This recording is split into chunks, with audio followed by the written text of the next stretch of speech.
Ini kejadian betul nih. Jadi saya pikir karena sudah seperti di Singapura kita berada ini. Iya. Setelah itu saya tanya, dari mana Ton? Dari mana kau buat ini bagus sekali ini? Iya. Dia bilang dari Jababeka yang buat Anda. Ternyata animasinya saja. Animasinya gagah sekali. Nah, jadi Ali Maskur, pokoknya kita kesana Kanda. Bagus sekali nih. Iya. Kanda punya daerah ini luar biasa. Saya juga bangga. Iya. Saya bilang begini aja, ini kan daerah saya. Iya. Nggak usah kita ke sana, Ya, itu nanti urusan lain saya. kali, Nanti lain kali. Iya, Kita iya. makan saja. Iya. Ikannya bagus, hebat. Iya. Duriannya bagus. Iya. Saya panggil lah Iya. Pak Tony waktu itu Iya. jadi wakil wali kota. Wali kota. Ton, kau siapkan sebab makan yang enak. Iya. Supaya mereka Supaya jangan sore dia pulang. Kalau Bapak kasih saya 20 miliar untuk mengerjakan Palu Parigi itu. Sama dengan buang garam. Itu sama dengan buang garam di laut, Pak. Nanti terakhir, Pak Joko, Pak Dirjen, itu rakyat bilang bahwa ini proyek abadi. Iya. Kenapa disebut proyek abadi? Karena belum selesai ini. Begitu selesai kita pindah, ini rusak lagi. Tapi sebagai orang daerah, kalau tidak berbuat kan malu. Iya, Seperti betul. Pak begini diundang Pak Kamil Badrun, saya mau ngomong apa kalau saya tidak berbuat? Bukan begitu, Pak. Betul. Saya betul kan sekali. bisa orang bilang ngarang loh.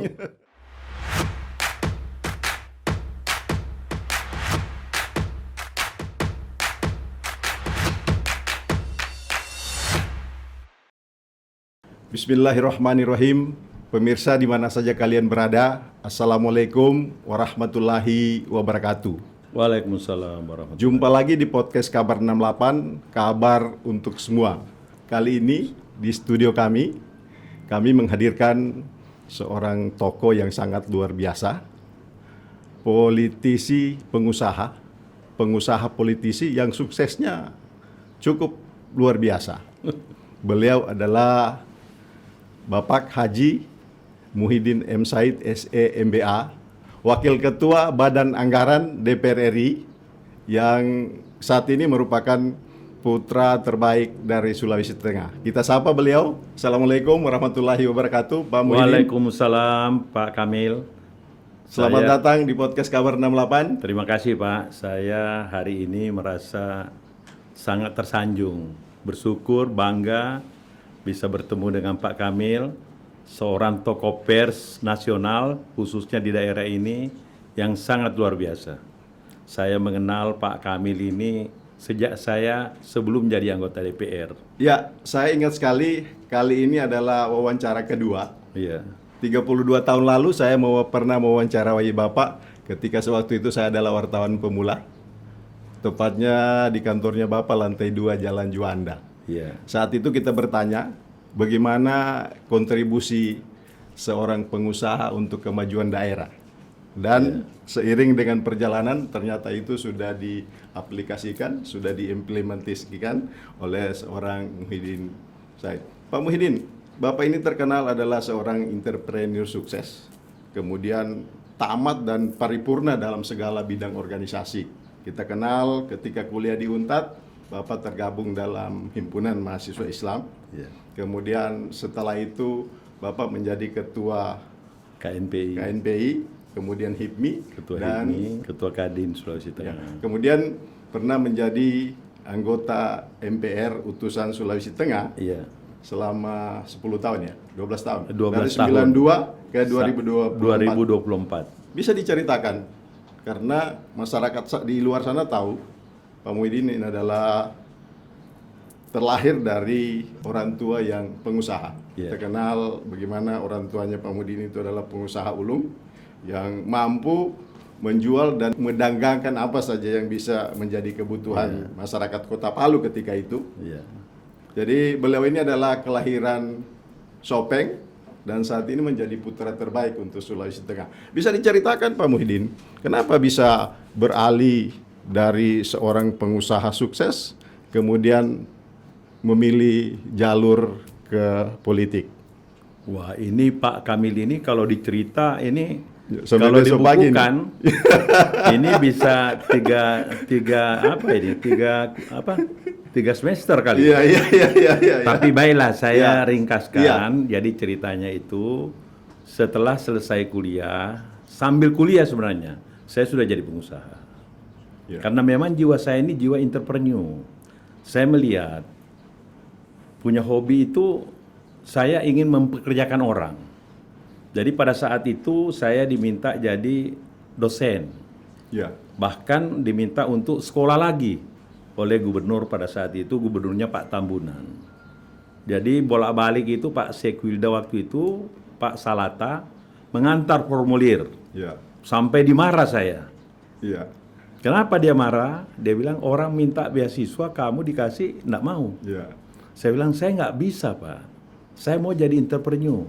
Wah, bagaimana caranya? Saya bilang saya punya prinsip itu. Kalau orang bisa, masa saya nggak bisa?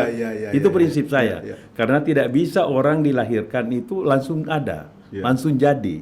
Saya baca beberapa buku-buku riwayat orang sukses, hampir semua itu berangkat dari nol, kecuali warisan. Jadi filosofinya itu Pak, dari tidak ada menjadi ada. Menjadi ada. Itu satu kebanggaan. Dan satu kebanggaan kita itu bukan karena warisan, bukan tapi karena warisan. hasil kerja keras. Hasil kerja keras kita. Dan saya suka yang begitu itu. Saya tidak suka minta sana, minta sini. Saya mau bagaimana saya bisa mandiri. Ya. Alhamdulillah dengan kerja keras, dengan tekad yang bagus, niat yang bagus, alhamdulillah berhasil. Sampai suatu saat Pak Salat almarhum itu datang pada saat pensiun. Ya. Dia bilang memang kau hebat, dia bilang. Saya bilang ya itulah Pak. Yang penting kan niatnya Pak. Ya. Nah itu, Ya. itu intinya. Nah, dan saya di samping itu berhasil jadi pengusaha selama lebih dari 20 tahun. Ya, karena saya hobi organisasi, mulai dari ketua senat, ketua dewan, dan lain-lain sebagainya. Ya. Nah, di samping itu merangkap organisasi usaha, karena saya hobi. Jadi bukan lagi hobi sekali berorganisasi. Senang berkumpul dengan teman-teman di HMI dan lain-lain. Itu luar biasa. Ya. Tiap malam Jumat kita ketemu, kita diskusi. Ya. Karena hobi. Ya. Tetapi saya tidak tertarik sebenarnya dengan politik. Ya. Gitu.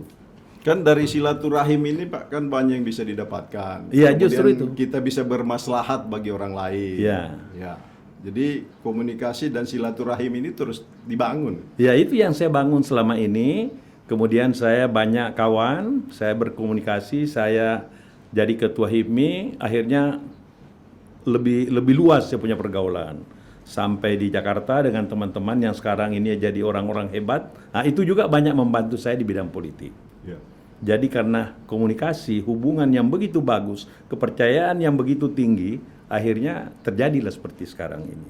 Ya. Sekarang orang ini semua jadi orang-orang hebat, Ya. seperti Abu Rizal Bakri, Agung Laksono, Pak Siswono Yudohusodo, Pak Ponco Sutowo. Ini semua mantan-mantan ketua HIPMI. Nah, dan ini terbangun, dan kemudian mereka Pak JK, Pak Yusuf Kala, mereka jadi pemimpin politik. Saya juga ikut situ, gitu. Ya. Karena itu sudah terbukti Pak Muhyiddin. Misalnya Pak Muhyiddin tidak kemana-mana, tetapi ada di mana-mana. Jadi anggota MPR RI itu tahun 1992. 92, 2024. 2024, 2009, 2014, 19, sampai 19, saat ini 23. jadi anggota DPR RI. Nah, itu yang sangat luar biasa. Jadi modalnya tadi itu Pak silaturahim Silaturahim, dan membangun jaringan yang bagus, saling membantu, saling memberi masukan yang baik, yang konstruktif, sehingga mereka saling percaya dengan kita. Jadi apa yang kita lakukan, kita buktikan bahwa kita mampu. Sebenarnya saya ini Pak Bad, saya bukan orang pintar, cuma mujur barangkali. Ya. Karena apa? Saya itu alhamdulillah sejak jadi anggota MPR selalu jadi pemimpin DPR. Ya. Saya masuk di DPR RI tahun 2004, 2009. Waktu itu saya ditunjuk menjadi pimpinan Komisi 6. Padahal pada saat itu ketat sekali seleksinya. Ya. Karena ada aturan di DPP bahwa yang menjadi pimpinan komisi itu harus yang sudah berpengalaman minimal 1 periode. 1 periode. Ya. Tapi waktu itu waktu zamannya Pak JK itu kita kompetisi. Nah, tidak ada yang bisa duduk di situ karena persyaratannya luar biasa. Harus mengerti ekonomi, karena itu memang komisi ekonomi, harus mengerti dunia usaha, karena itu juga tergabung di usaha. Di situ ada BKPM, ada perdagangan, ada industri, dan memang backgroundnya harus pengusaha. Nah, saya tiga ini. Jadi pada saat kompetisi itu, saya disodor oleh Pak JK karena belum ada yang memenuhi syarat. Teman-teman protes. Jadi Pak JK bilang, ya coba yang lain, siapa yang bisa? Nah, akhirnya semua DPP, saya belum pengurus DPP, terus waktu itu terus dibilang, ya sudah kalau memang begitu, kita terima. Ya. Saya pada saat itu justru bukan di Indonesia, saya berada di Helsinki. Nah, inilah karena komunikasi, teman-teman mengerti, memahami, dan akhirnya bersepakatlah DPP itu mengusung saya jadi pimpinan Komisi 6 DPR RI pada saat itu. Ya, pemirsa jangan kemana-mana, tonton terus acara ini karena diskusi ini akan semakin seru, memberikan inspirasi dan motivasi kepada saudara-saudara kita yang menonton ini. Segera subscribe, like, dan bunyikan lonceng agar kalian terus terupdate dengan konten-konten terbaru kami.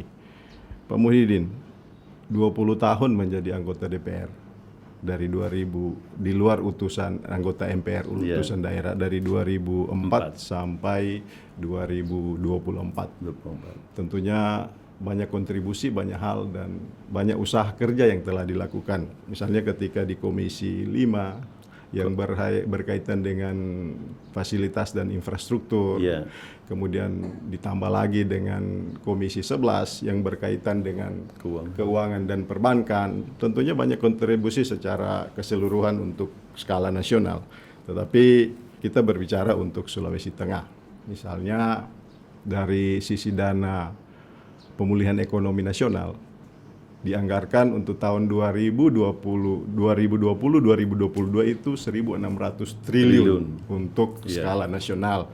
Kemudian kalau tidak salah Sulteng juga kebagian yang besar. Ada beberapa tempat. Ya, ada beberapa tempat. Misalnya tahun 2002 kemarin Sulteng kebagian 2,8 triliun kalau tidak salah. Itu termasuk ke apa? Ada ke Poso, ada beberapa daerah lah itu dalam rangka intervensi pemerintah terhadap misalnya PKH, kemudian klaster sosialnya, ada BLT, kemudian ada bantuan pangan non tunai, ada pemulihan kesehatan, dan ada pemulihan ekonomi. Sejauh mana, seberapa pengaruh intervensi itu dilakukan dengan kondisi real yang didapatkan?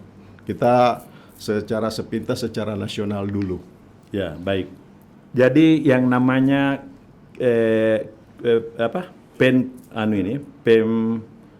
ada pen itu ada dua macam. Ada pen COVID, ada memang pen murni.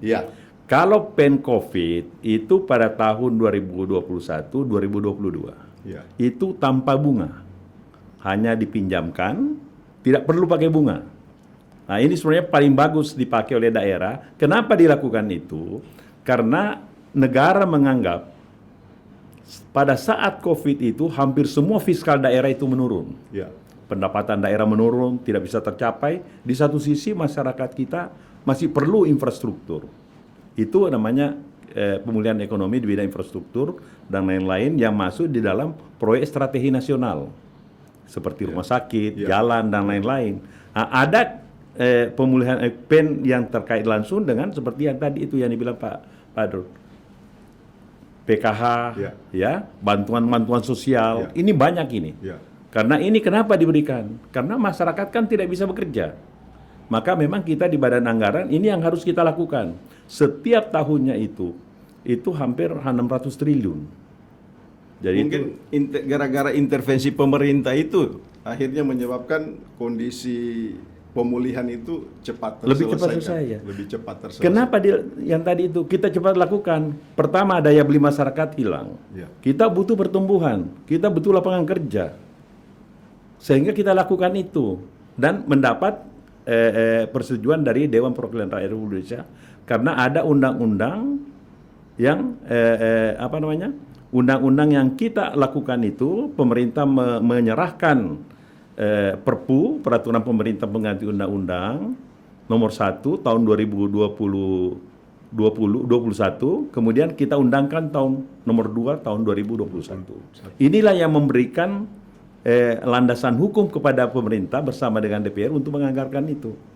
Sehingga apa yang dilakukan itu ya memang secara hukum, secara undang-undang bisa kita lakukan. Kemudian undang-undang itu juga memberikan mandat kepada pemerintah untuk bisa menaikkan defisit anggaran. Di dalam Undang-Undang Nomor 17 tentang keuangan tentang keuangan itu tidak bisa melebihi 3% dari GDP kita. Nah, pada saat undang-undang itu lahir, itu pernah mencapai 6% lebih, 6,8. Jadi kita bisa menambah utang, kita bisa menambah surat utang negara.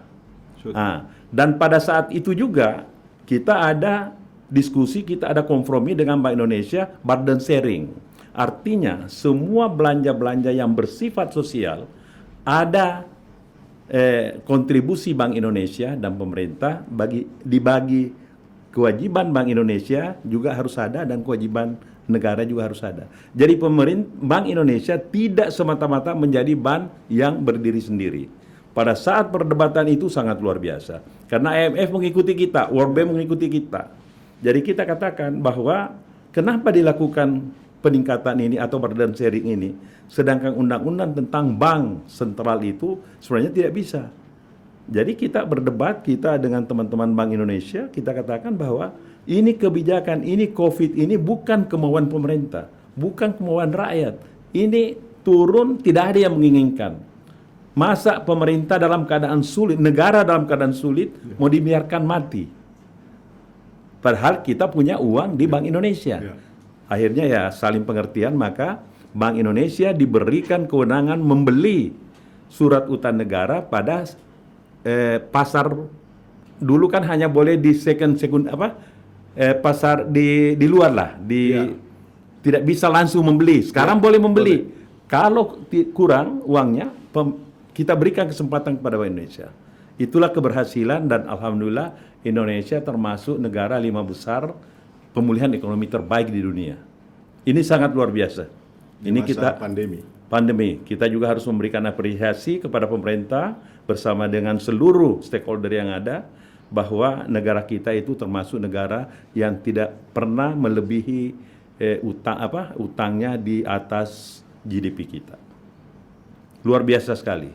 Dan ini semua negara mengakui kita. COVID terbaik, mungkin berada di 5 besar dunia. Nah, akibat tadi itu yang dibilang tadi semua itu pemulihan ekonomi dan pemulihan COVID secara nasional. Tentunya setelah COVID berlalu, berarti dana PEN ini mungkin berkurang ya, Pak Muhyiddin, karena yang menyerap anggaran besar itu adalah pemulihan kesehatan, yang berkaitan dengan COVID tadi. Dana PEN itu tetap ada, pemulihan ekonomi tetap ada. Cuma namanya bukan lagi yang semua sudah berbunga. Surat utang negara ditambah dengan 0,6%. Jadi itulah bunganya. Pasca COVID ini. Pasca COVID. Jadi tidak ada lagi 0%. Karena negara menganggap, DPR menganggap bahwa daerah itu sudah bisa, ekonomi sudah mulai pulih, sudah mulai bangkit, sudah mulai tumbuh di atas 5%. Sehingga pemulihan ekonomi itu tetap ada melalui SME, ya. Dia punya satu badan usaha milik negara yang di bawah Kementerian Keuangan, tapi dia berbunga. Pemirsa, kita jeda sejenak. Jangan lupa tonton terus acara ini, like, subscribe, dan berikan komentar serta bunyikan lonceng karena diskusi ini akan terus kami lanjutkan. Pak Muhyiddin. Tahun anggaran 2023 ini kan APBN kita 3.071,6 triliun.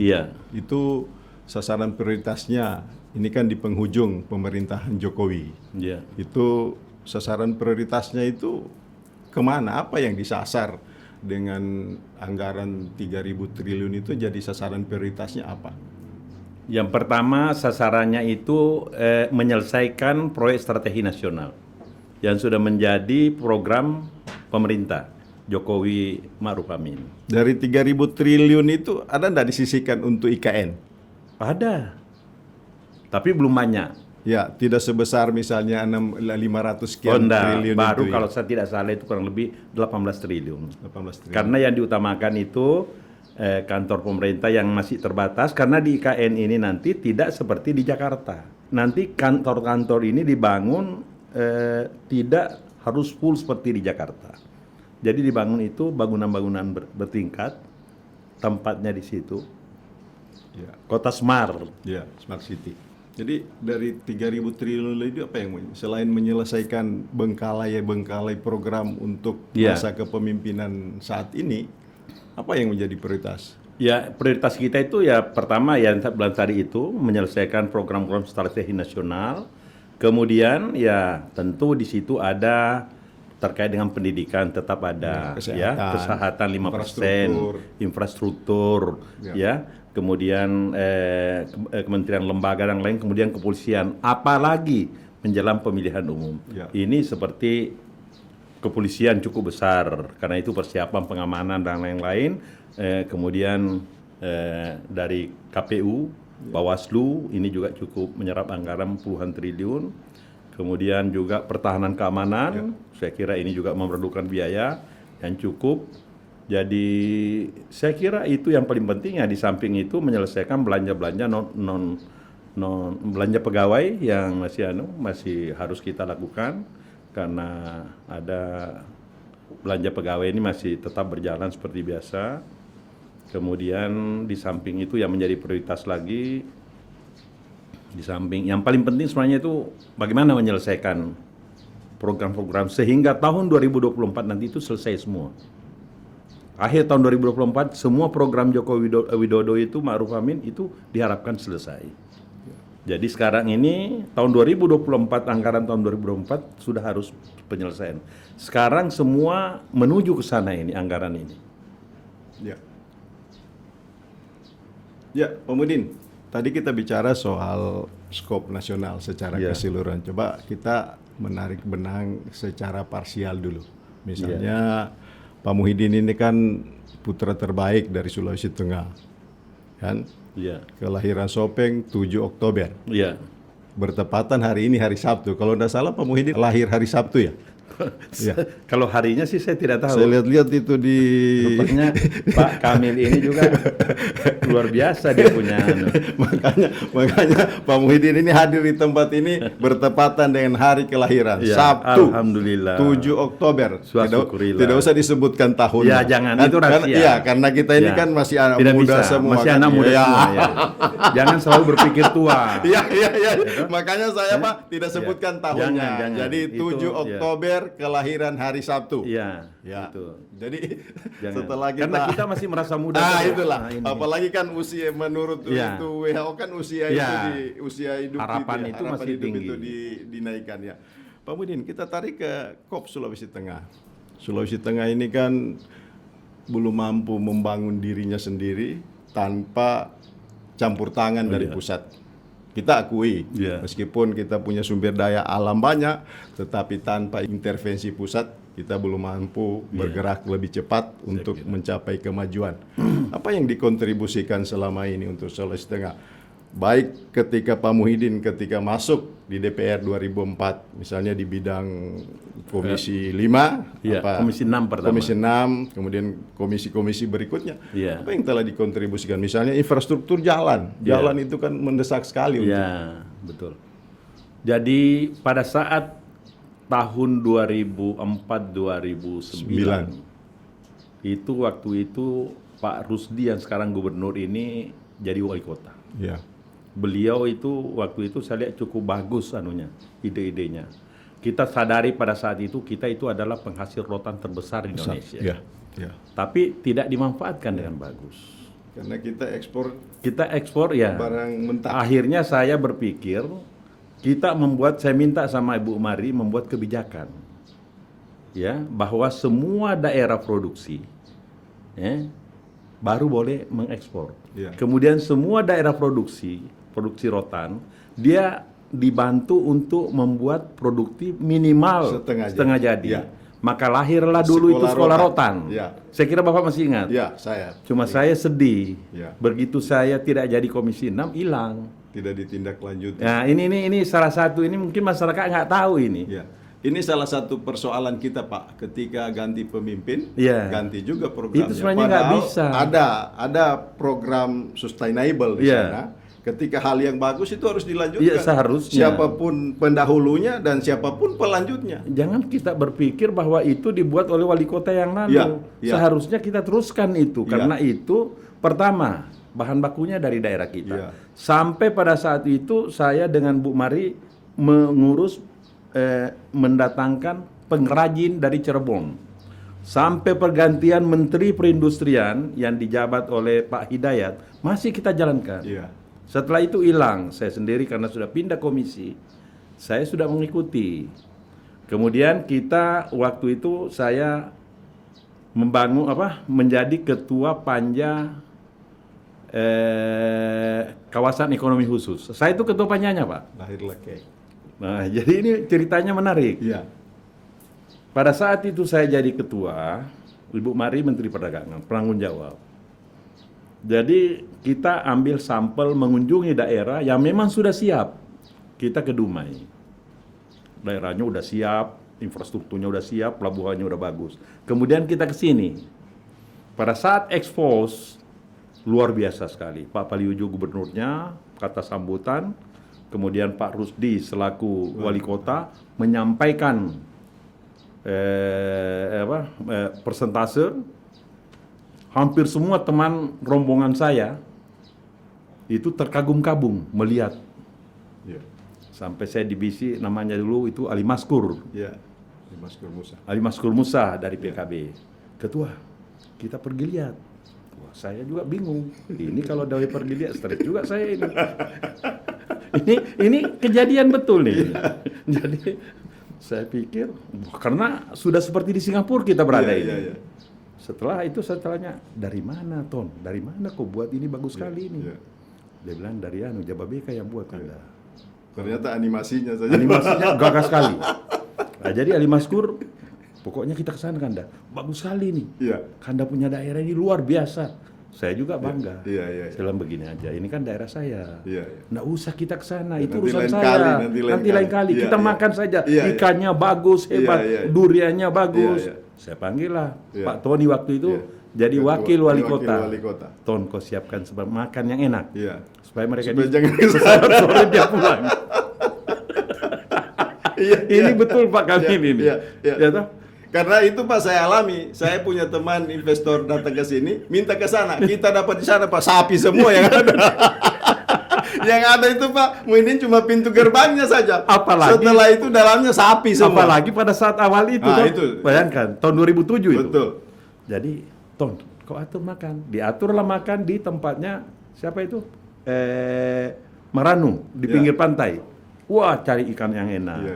Ali Maskur bilang, bagaimana kan ketua? Saya bilang, sudah, pesawat sore ini Garuda ada. Yuk pulang aja, nanti saya mau tinggal sini. Nanti saya urus semua itu. Iya. Tidak jadi, alhamdulillah Tidak dia jadi berangkat kesana. pulang. Iya. Jadi saya nonton. Kalau dia datang ini, Dia bisa pergi Ibu lah. Mari marah sama kita. Tapi ini kan demi kebaikan. Iya, Karena saya lihat ada kemauan dari Iya. wali kota waktu Iya. itu. Iya. Pak Cudi, Pak Rusdi, itu luar biasa. Jadi kita butuh kepresnya itu dulu Iya, Pak, ya. yang penting kepres dulu Kepresnya ada. dulu, nanti kita bergerak belakangan. Saya bujuk Ibu Mari itu luar biasa. Bu, masa saya ketua panjanya tidak dapat daerah Iya. saya? Iya. Akhirnya keluarlah kepres Iya. itu. Iya. Nah, sayanglah. Nah, itulah jadi catatan buat teman-teman. Sementara teman-teman sudah berusaha berjuang di sana, Iya. tetapi setelah itu keluar ternyata tidak dirawat, tidak dikelola dan tidak dimanfaatkan Iya. semaksimal mungkin. Iya. Itulah kondisi yang Kondisi ada kayak gitu. saat ini. Sebenarnya ada saran saya Pak Drun waktu itu. Saya bilang saya itu waktu berkunjung ke yang di Shanghai itu ada di sana itu banyak. Kemudian saya berkunjung ke Riau Kepulauan. Di sana ada cake. Iya. Jadi saya kasih tahu Pak Tony selaku ketua harian kan dia. Iya. Ton, kalau kau mau bagus, pertama itu tanahnya harus kamu yang bebaskan. Iya. Jangan biarkan pengusaha membebaskan, dia nggak akan mau. Iya. Jadi tanahnya itu dibebaskan, kemudian dilakukan pematangan Ya, tanah. land clearing. Land clearing semua. Di sini hunian, di sini Ya. industri, di sini semua dibangun. Ya. Nanti kalau ada investor masuk, langsung ganti rugi Ya. karena kalau mereka masuk dia nggak mau bertengkar dengan Betul, rakyat. Betul. Nah, nanti uangnya itu kembali. Jadi dianggarkan dulu, kamu siapkan dana pemerintah daerah dengan pemerintah provinsi. Ya. Itu pasti jalan karena ini yang kita lakukan di badan jalan tol. Ini yang kita lakukan, kita siapkan dana sekian triliun. Jadi semua investor yang mau masuk di jalan tol itu tanahnya udah bebas. Ya, dia tidak berhubungan Dia lagi tidak berhubungan pemilik dengan pihak tanah. ketiga, dengan rakyat. Karena kalau dia berhubungan dengan rakyat itu sulit. Betul. Dia tidak mungkin, rakyat itu kalau pemerintah kan ada aturan main. Nah gitu. Tapi ya usaha sudah maksimal dan kami tidak bisa mencampuri secara teknis. Nah itulah, pemerintah silih berganti ya tidak bisa berjalan. Ya. Gitu Pak. Ya. Kemudian di bidang infrastruktur jalan. Kalau di bidang infrastruktur, alhamdulillah saya kira cukup banyak. Di bidang infrastruktur itu salah satunya seperti Palu Parigi. Ya. Palu Parigi itu kan Ya. menarik gitu. Ya. Jadi Palu Parigi itu ya perdebatannya sangat luar biasa. Ya toh? Karena ya dengan pengalaman yang ada sebagai mantan pengusaha, saya bertemu Pak Joko Murianto, Pak Joko. Kalau Bapak kasih saya 20 miliar untuk mengerjakan Palu Parigi itu. Sama dengan buang garam. Itu sama dengan buang garam di laut, Pak. Nanti terakhir Pak Joko, Pak Dirjen. Itu rakyat bilang bahwa ini proyek abadi. Iya. Kenapa disebut proyek abadi? Karena belum selesai ini. Begitu selesai kita pindah, ini rusak lagi. Ini juga terjadi di Pantura. Kita tidak mau lagi terjadi di Pantura, Pak. Ya. Jadi bagaimana Pak Muhyiddin? Saya ini mantan pengusaha, Pak. Saya pernah pelihara itu jalan. Ya ini kan sudah sekian puluh tahun begini terus. Jadi bagaimana? Ya kasih dana banyak, Pak. Berarti waktu itu anggarannya tidak maksimal. Tidak maksimal. Sehingga pekerjaannya Karena belum dikerja selesai. sedikit-sedikit. Ini selesai, pindah, ini rusak lagi. Begitu terus. Iya. Berapa Pak Muhyiddin minta? Saya bilang minimal 100, Pak. Wah, banyak banget. Saya bilang, loh kalau mau bagus harus begitu. Iya. Kalau mau bagus kita harus kasih dana yang cukup. Ini kan jalan nasional, tanggung jawab kita. Dan ini salah satunya penghubung pantai bagian timur dengan barat. Iya. Akhirnya ya alhamdulillah Pak Randy dengan saya WA Ren, kau kencangin juga sedikit. Nah, dapat 120 miliar. Dengan catatan mereka minta, jadi bagaimana jalannya Pak Muhyiddin? Harus ditutup. Pak, lebih bagus kita menderita. Nanti saya ketemu Bupati Parimo. Lagi. Ya. Waktu itu Pak Rizal saya temui, Pak kita buka tutup. Ya. Saya yakinkan Pak Bupati, oh iya silakan dia bilang Kak, atur aja. Saya bilang Pak, ini kalau tidak begini, ini tidak akan selesai. Betul. Alhamdulillah sekarang Akhirnya kita jalannya nikmati. lebar, kemudian dinikmati oleh Dinikmati. masyarakat banyak. Jadi pada saat dia runtuh terus, dilapor terus. Saya bilang biar aja runtuh, karena ketentuannya itu, kalau sudah masuk uang, mau runtuh 10 kali, 20 kali, tetap diperbaiki. Iya. Nah, sampai dia capek runtuh, biarin aja. Karena sudah diperbaiki, sudah masuk uang. Iya. Karena di pemerintah itu, kalau dananya sudah masuk, kewajibannya dia memelihara terus. Iya. Ya sekarang kita sudah enak, tidak sakit kepala lagi. Betul. Pulang pergi Iya. Palu Parigi. Bro, tidak pusing lagi karena Iya. haluannya Sudah untuk kelihatan. hitungan itu sudah lebar, Nah, sudah luas. Kemudian di bidang transportasi udara, saya kira Ya, cukup. airport. Bandara Palu, Iya. saya kira semua orang tahu. Iya. Ya. Kemudian bandara baru kita bangun di Tojo Una-Una. Tanjung Angin. Tojo Tanjung Api. Una-Una, Tanjung Api-Api. Kemudian kita rehab semua bandara-bandara. Ya. Di Banggai kita rehab, sekarang sudah naik kelas. Di Toli-Toli kita naikkan kelas, di Buor naikkan kelas, di rehab semua. Di Poso kita rehab. Nah ini kalau tidak dikawal, ini sulit memang. Ya. Nah, untungnya kita ada di situ dan kita bisa ngomong dan itu merupakan temuan karena itu aturan main. Ya. Nah, kemudian yang terakhir setelah saya tinggalkan di Komisi 5 itu, saya masih sempat membangun bandara di Banggai Laut. Ya. Sekarang sementara jalan itu. Ya. Karena saya kasih tahu Pak Menteri, ya waktu itu kebetulan menjelang pemilihan presiden. Ya.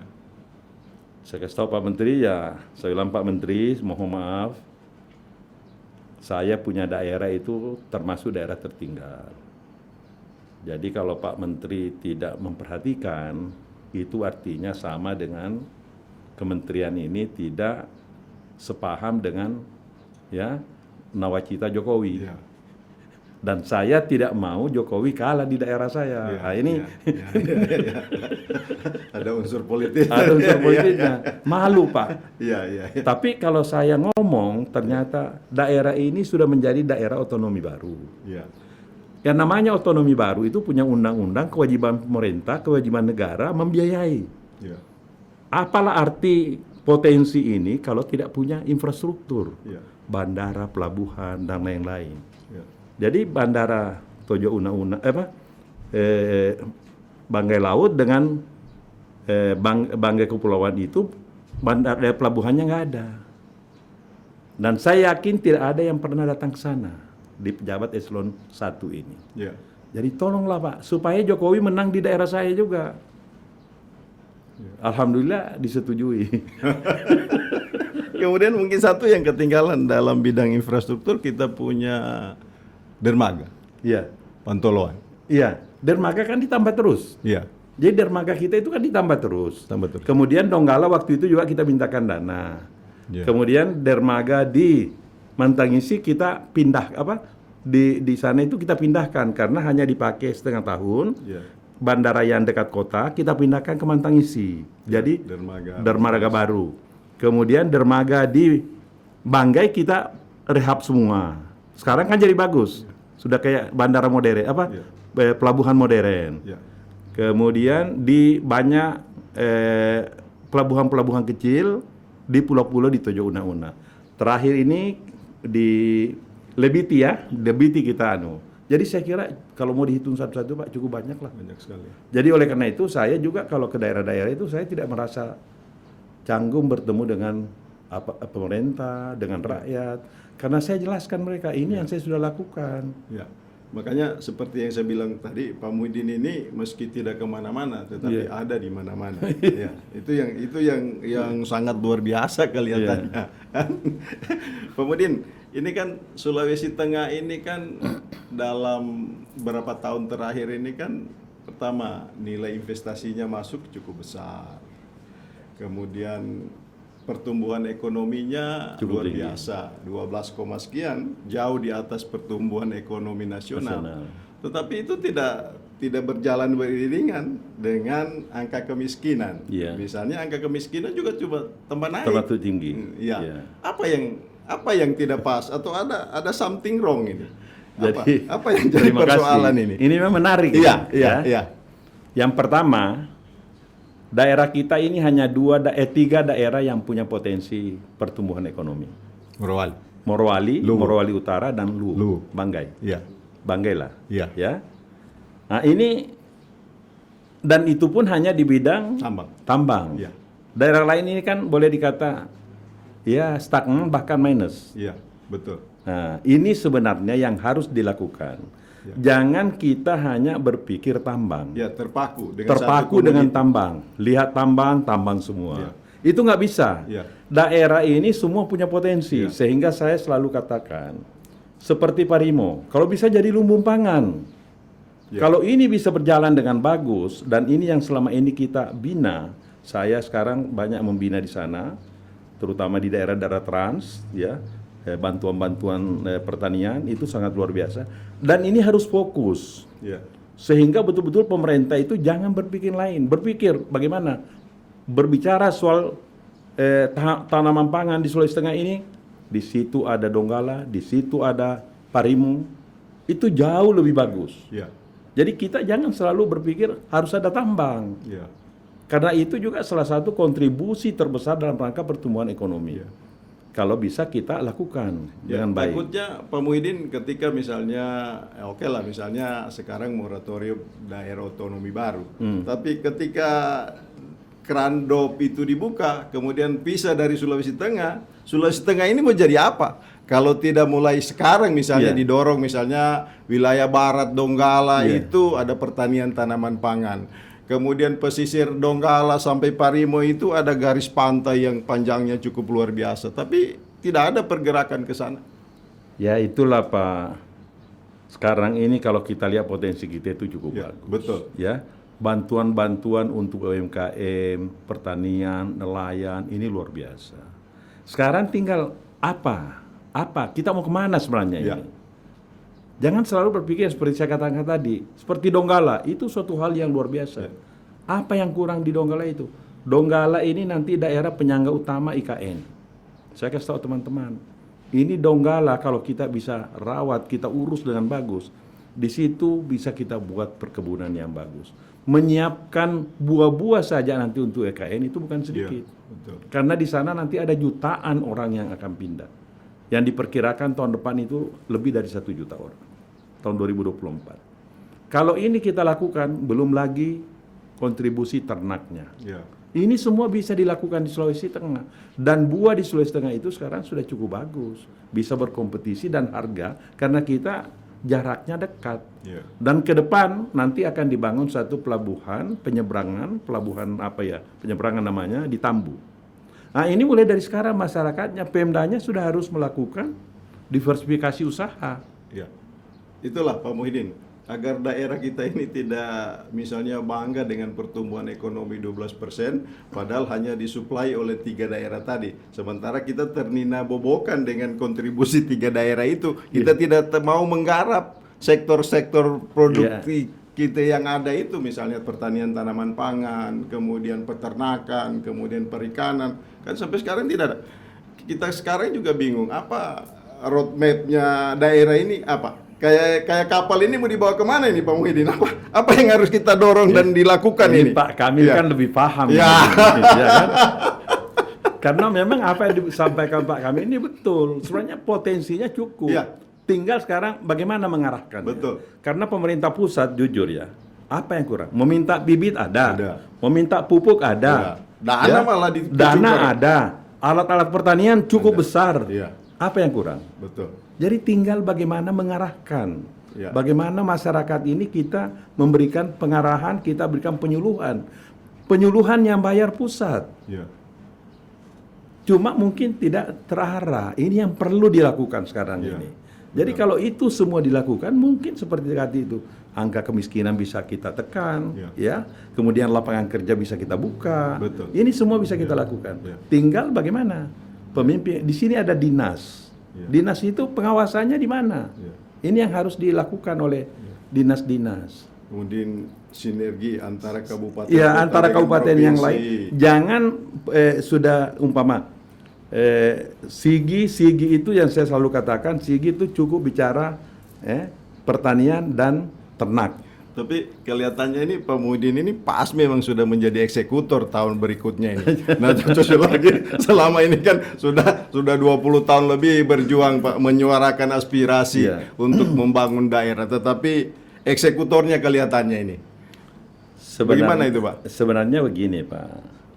Saya kan ini di Jakarta sebagai mediator membantu kalau ada apa-apa karena mencari kan ini juga agak sulit. Saya biasa teman-teman itu seperti beberapa daerah saya bantu, saya melakukan pendekatan membantu bagaimana rakyat ini bisa, karena kalau tidak ada yang menjembatani juga sulit, tidak ada yang menyuarakan juga sulit, karena ya jujur kita anggota DPR kan tidak semua juga bisa berbicara seperti apa yang kita inginkan. Karena kalau kita tidak punya peran bagaimana? Persoalannya kan di situ. Nah, saya bersyukur diberi peran oleh partai. Jadi saya bisa berbicara, saya bisa berkomunikasi seperti kemarin contoh.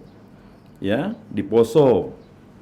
Mereka minta beasiswa yang banyak. Saya ya karena saya di Badan Anggaran, saya langsung telepon Ibu Soeharti, Sekjen, langsung dia angkat, Bu, tolong dibantu ini Universitas Sintu Maroso ini, Unsimar ya? Ya, Unsimar. Ya, ini daerah bekas konflik, Bu. Ya, saya telepon Bank Indonesia, alhamdulillah kemarin diluncurkan semua. Saya tanpa ada di situ.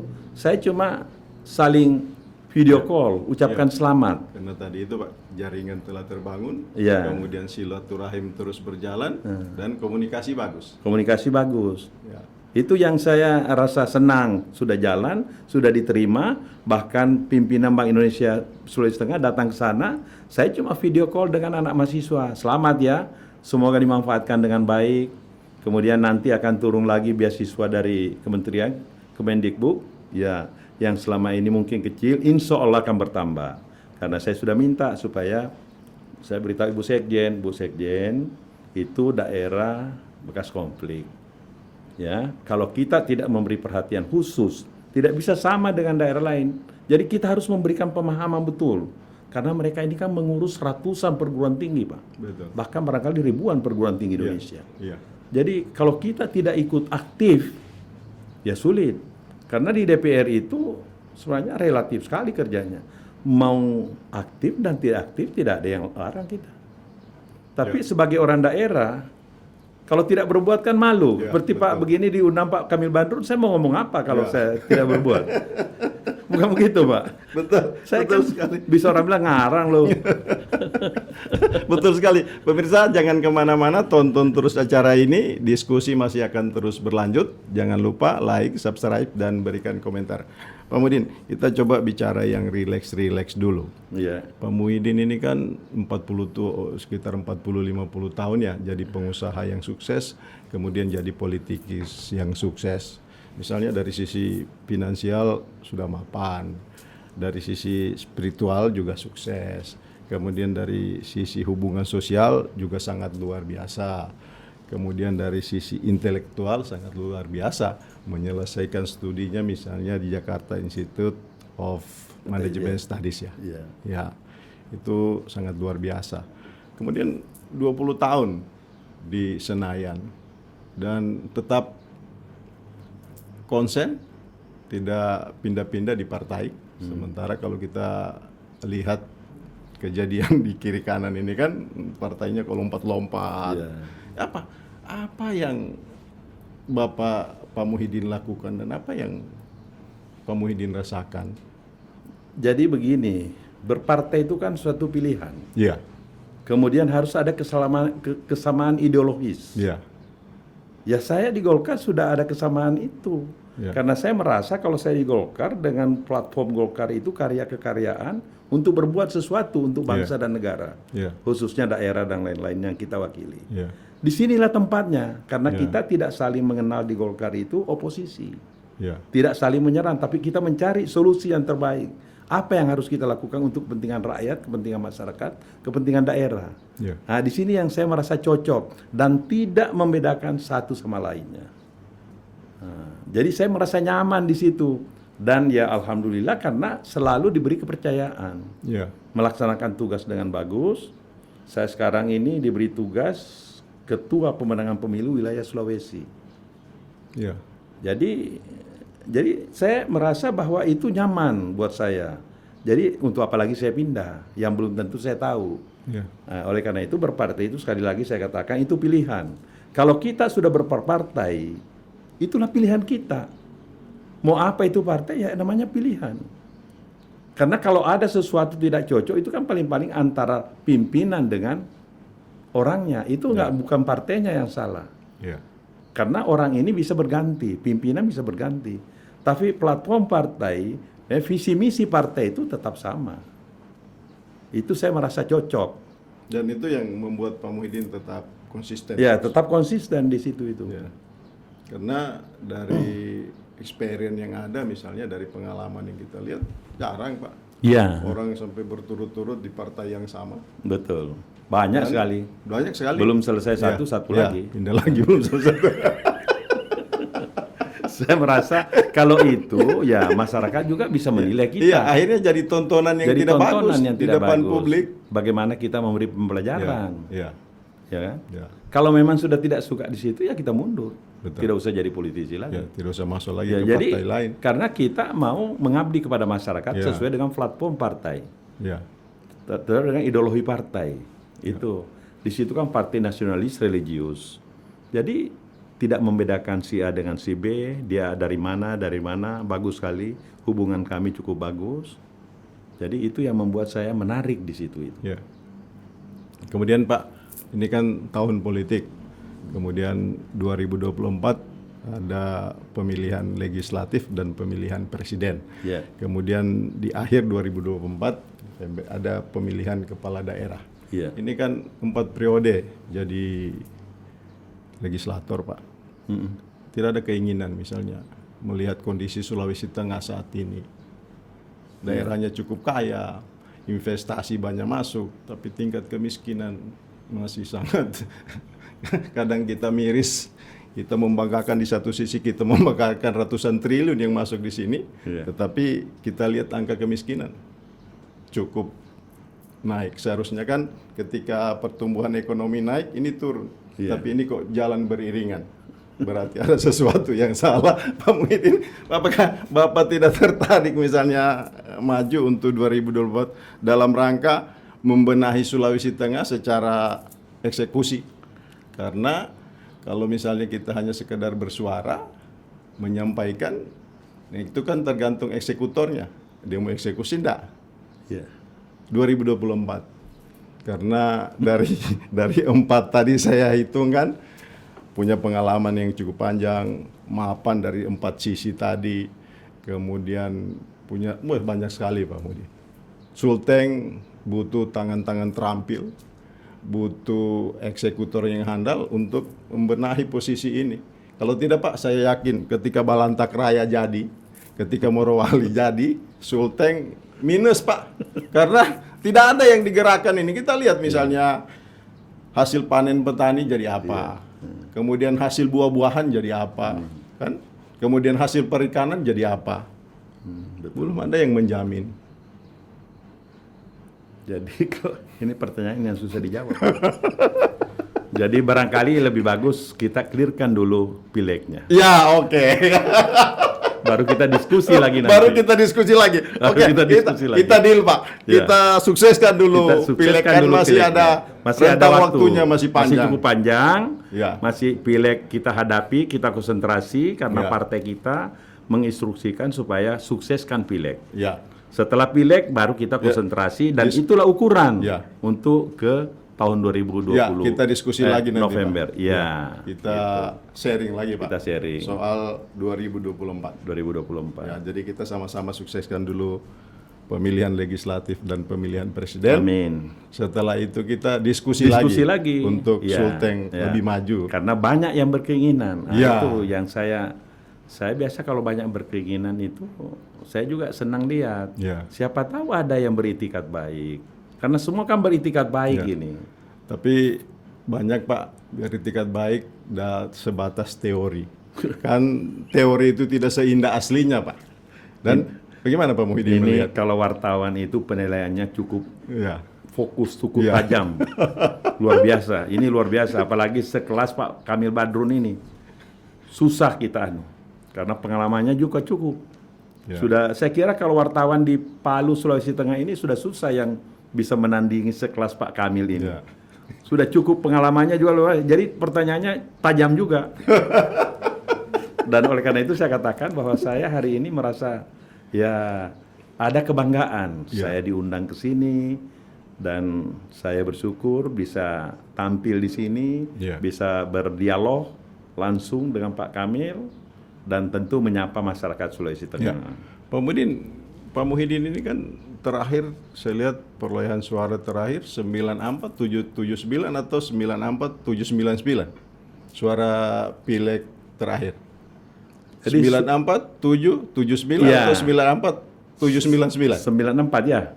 Ya. 94,799. Jadi ya. waktu itu memang agak turun sedikit. Kenapa turun? Karena saya waktu itu berbagi dengan teman. Ya, ya. Supaya bisa dapat 2 kursi. Biasanya itu di atas 100. Ya.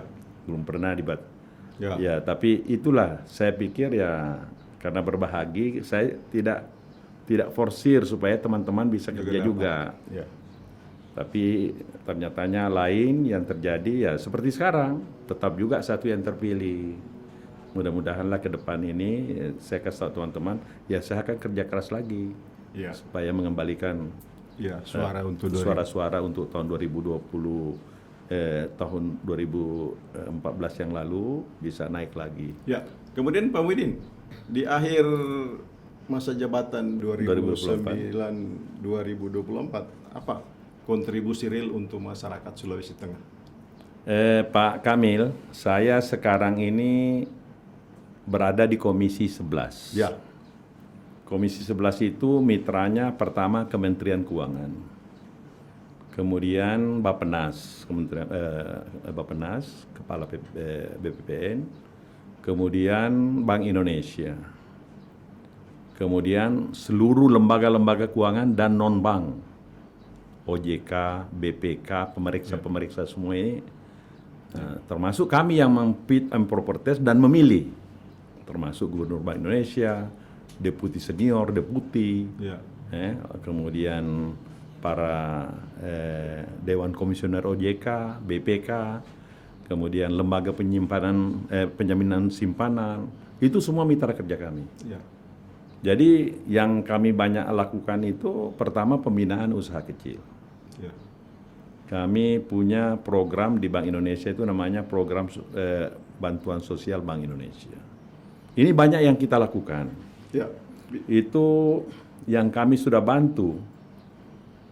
Di Sulawesi Tengah ini sudah ada 133 kelompok usaha. Dan banyak yang berhasil, Pak. Itu dana bergulir, Pak? Tidak. Tidak ya? Kita bantu full. Full ya?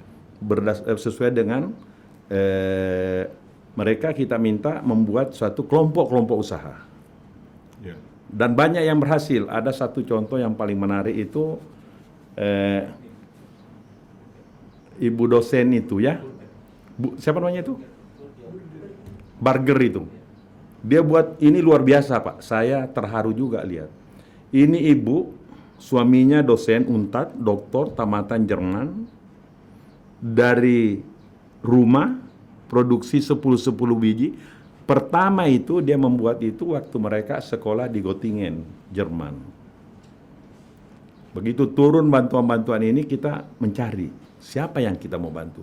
Karena cukup banyak programnya. Kita cari, wah ini ada ibu. Kita tanya, Bu, sudah pernah dapat pinjaman? Belum ada. Bagaimana kalau kita bantu ibu? Wah, senang sekali dia. Dari berumahan untuk anaknya, karena anaknya lahir di Göttingen, di Jerman, tidak bisa makan makanan Indonesia. Ya, harus burger. Ya, kita bantu. Dia buat kelompok. Berapa pekerjaannya, Bu? Karena satu kelompok itu minimal 10 orang. Waktu itu lebih dari 10 orang. Kita bantu, belikan oven, belikan macam-macam. Sekarang berkembang kios-kios, toko-toko di Sulawesi Tengah ini. Bahkan lebih lucu lagi, dia kasih tahu suaminya, bagaimana kalau Bapak berhenti jadi dosen? Ini suatu fakta bahwa usaha ini, kegiatan ini cukup berhasil. Ya. Dan banyak lagi. Seperti kelompok-kelompok jahit-menjahit. Kita bantu. Karena ini tujuannya untuk meningkatkan Itu taraf. 133 kelompok itu, Pak, tersebar di Sulawesi Tengah. Seluruh Sulawesi Tengah. Terus kalau besaran anggaran yang dikucurkan? Ya tergantung programnya. Ya. Artinya kalau realistis, masuk di akal, dibantu. Dan ini kalau dia berhasil tahun ini, tahun depan dia mau kembangkan, kita bantu lagi. Dan tidak perlu bayar. Ya. Tidak ada utang. Asal dia bisa buktikan, dia bisa menambah lapangan kerja, dia bisa meningkatkan usahanya, itu dibantu. Ya. Nah, dan bukan cuma hanya kelompok itu. Ada penjahit, kemudian ada perusahaan batako, itu kita bantu. Ada perusahaan daging ya, daging beku, anak-anak muda. Gitu. Ya. Daging beku, anak-anak muda kita bantu. Bengkel. Ada bengkel-bengkel kita bantu. Banyak yang berhasil, Pak. Ya. Kemudian yang bidang-bidang sosial seperti bantuan-bantuan khusus, masjid. Ada masjid yang tidak selesai, kita lihat, betul, ya kita suruh hitung, datang tim dari Bank Indonesia setelah kita berikan disposisi, gereja, pura, semua kita kasih. Dan ini berkembang semua. Kemarin itu seperti di Poso, kemudian di bidang pertanian, kita bantu hand tractor. Ini di atas ini, Pantoloan ini, Pantoloan apa? Pantoloan Boya, itu perkebunan jagung. Wah, luar biasa, Pak. Itu Pak siapa namanya? Haji Kadir, kita kasih hand tractor yang besar itu, yang bisa Ya. itu hasilnya Masya Allah.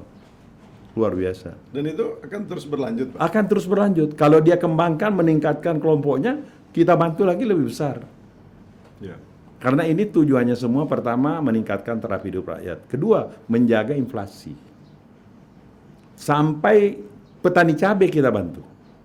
Bibitnya kurang, kita bantu. Petani tomat bibitnya kurang, kita bantu. Dia tidak bisa mengolah dengan biasa, kita berikan traktor. Supaya karena kita lihat salah satu pengaruh inflasi itu masalah harga cabai, harga tomat, harga bawang. Kalau di anu kita bantu. Karena salah satu tugas Bank Indonesia itu pengendalian inflasi. Nah, tim pengendali inflasi tingkat nasional di bawah pimpinan oleh Bank Indonesia, di daerah adalah gubernur, di kabupaten adalah bupati. Ini kita padukan. Dan baru-baru ini datang di sini kita kumpul semua, yang berhasil kita kumpul, yang butuh kita kumpul. Nah, ini bisa mengendalikan inflasi daerah. Karena kita ketahui selama ini daerah-daerah itu daya beli masyarakat kita kan relatif menurun akibat COVID. Selama 2 tahun mereka ini relatif semua sangat ada kehilangan pekerjaan. Kemudian di OJK ada aturan-aturan restrukturisasi pinjaman dan lain-lain. Kita buat pengaduan siapa yang ada umpama kredit motor atau kredit warung-warung langsung dihentikan dan lain, kita bikin pengaduan, kita bantu mereka bawa ke OJK. Apa sebabnya ini? Ini kita kasih penerangan semua. Pemirsa, jangan kemana-mana, tonton terus diskusi ini. Jangan lupa like, komen, dan subscribe. Pak Muhyiddin, dari saat ini ke Pileg itu kan masih ada 8 bulanan. Ya, apa yang ingin Pak Muhyiddin lakukan dan memberikan kontribusi ke Sulawesi Tengah, khususnya daerah pemilihan Pak Muhyiddin, selain daripada peningkatan taraf hidup UKM yang tadi sampai di 2024. Jadi Pak Badrum, Pak Kamil, Sulawesi Tengah ini masih sangat banyak yang perlu kita lakukan. Ya. Terutama jalan-jalan menuju kantong-kantong produksi. Ini paling banyak ini. Ya. Nah, inilah sekarang yang kami lagi giat-giatnya melakukan inventarisasi. Ini mungkin masyarakat bisa dengar bahwa kami sekarang lagi melakukan laporan-laporan dari kepala-kepala desa. Kalau ada kantong-kantong produksi jalan menuju kantong produksi yang tidak dibiayai sampai saat ini, kami mohon diberikan data. Begitu juga irigasi-irigasi yang tidak mendapatkan saluran-saluran air. Karena itu sebenarnya tanggung jawab daerah. Tapi karena mungkin daerah kurang biayanya, supaya kita bisa membantu melalui dana alokasi khusus atau yang disebut dana afirmatif. Jadi dana bantuan khusus dari pusat. Karena ini adalah kewenangan pusat. Ya. Sehingga kita bisa mengarahkan ke situ.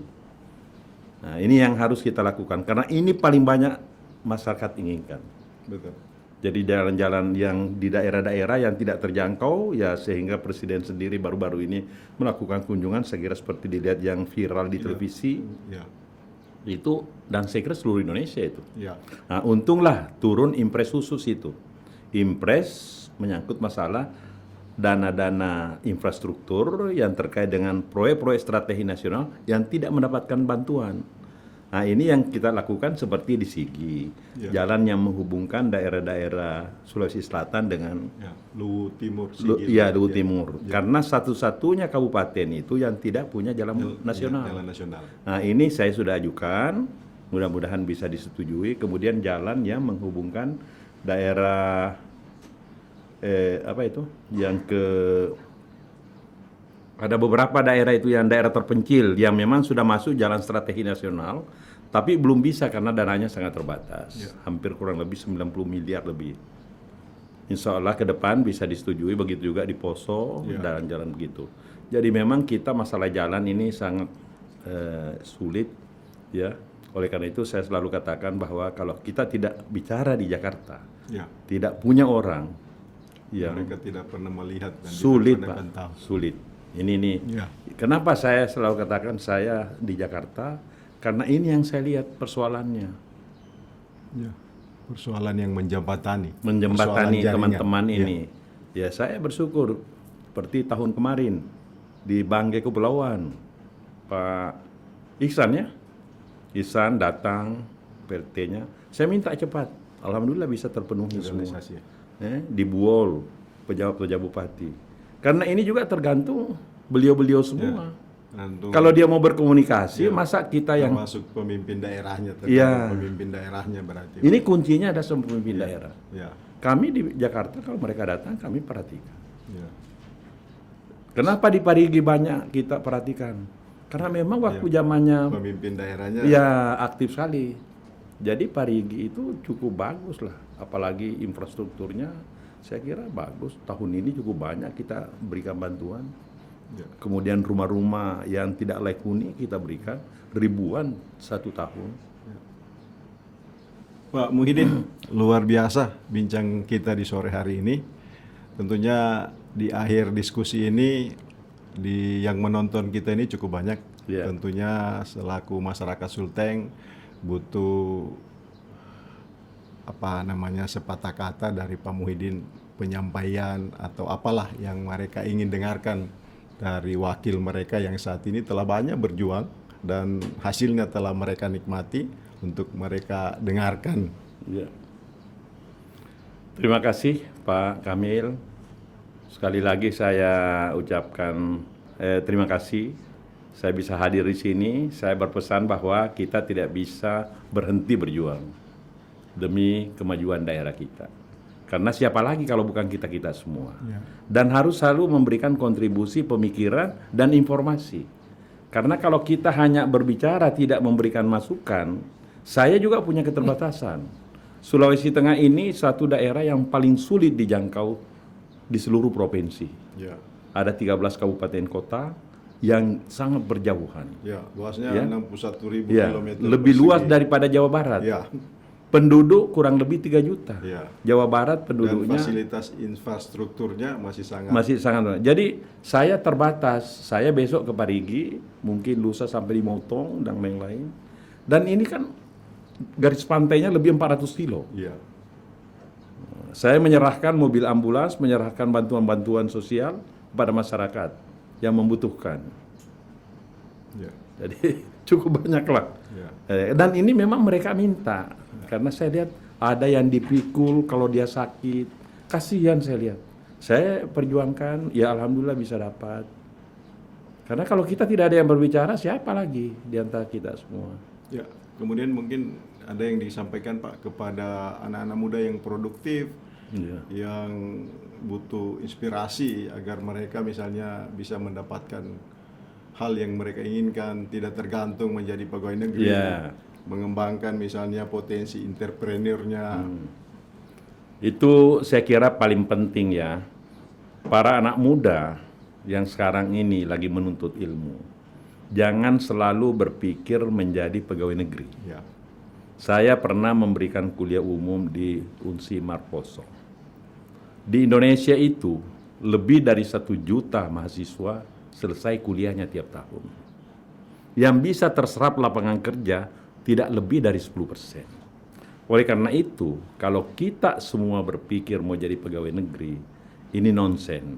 Ya. Oleh karena itu, ya mahasiswa para anak muda harus berpikir kreatif, inovatif. Banyak sekali kesempatan yang bisa kita lakukan kalau kita punya kemauan, punya tekad yang bagus, sehingga kita bisa maju. Yang penting ada nawaitu dulu, niat dulu. Karena tanpa itu tidak mungkin. Itu saya bilang tadi, kompetisi untuk menjadi pegawai negeri menjadi apa? Jadi memang ada image di kalangan masyarakat bahwa mencari anak mantu itu harus PNS. Ya. Ini penyakit ini yang harus kita hilangkan. Ya, toh? Jadi orang berburu menjadi menjadi PNS. PNS. Ya. Jadi itu saya lihat salah satu faktor. Ya. Oleh karena itu dia kalau kita kasih statistik baru mereka lihat. Ya. Karena lebih 1 juta orang anak-anak muda lulus tiap tahun, 10%. tidak lebih dari 10% bisa diserap lapangan kerja resmi. Lebihnya itu harus berkecimpung di dunia usaha, swasta, dan lain-lain. Di Jakarta kalau kita lihat, satpam itu S1 semua. Jadi dengan sekolah yang begini, kalau masih bisa sekolah, kita sekolah. Kalau bisa kita tuntut ilmu. Ya, sambil membuat inovasi. Saya sambil sekolah dulu kerja, cari uang. Alhamdulillah saya tidak pernah membayangkan seorang alumni Tadulako bisa juga memberikan suatu kontribusi kepada negara. Ya, betul. Ini Sangat juga luar yang biasa. Yang jadi kebanggaan tapi ini kan tersendiri. tidak bisa orang semua seperti ini, Iya. cuma karena ada kemujuran. Iya. Iya, iya. Itu Pak lewat perjuangan yang Iya. cukup panjang dan berdarah-darah juga. Berdarah-darah menurut saya. kita.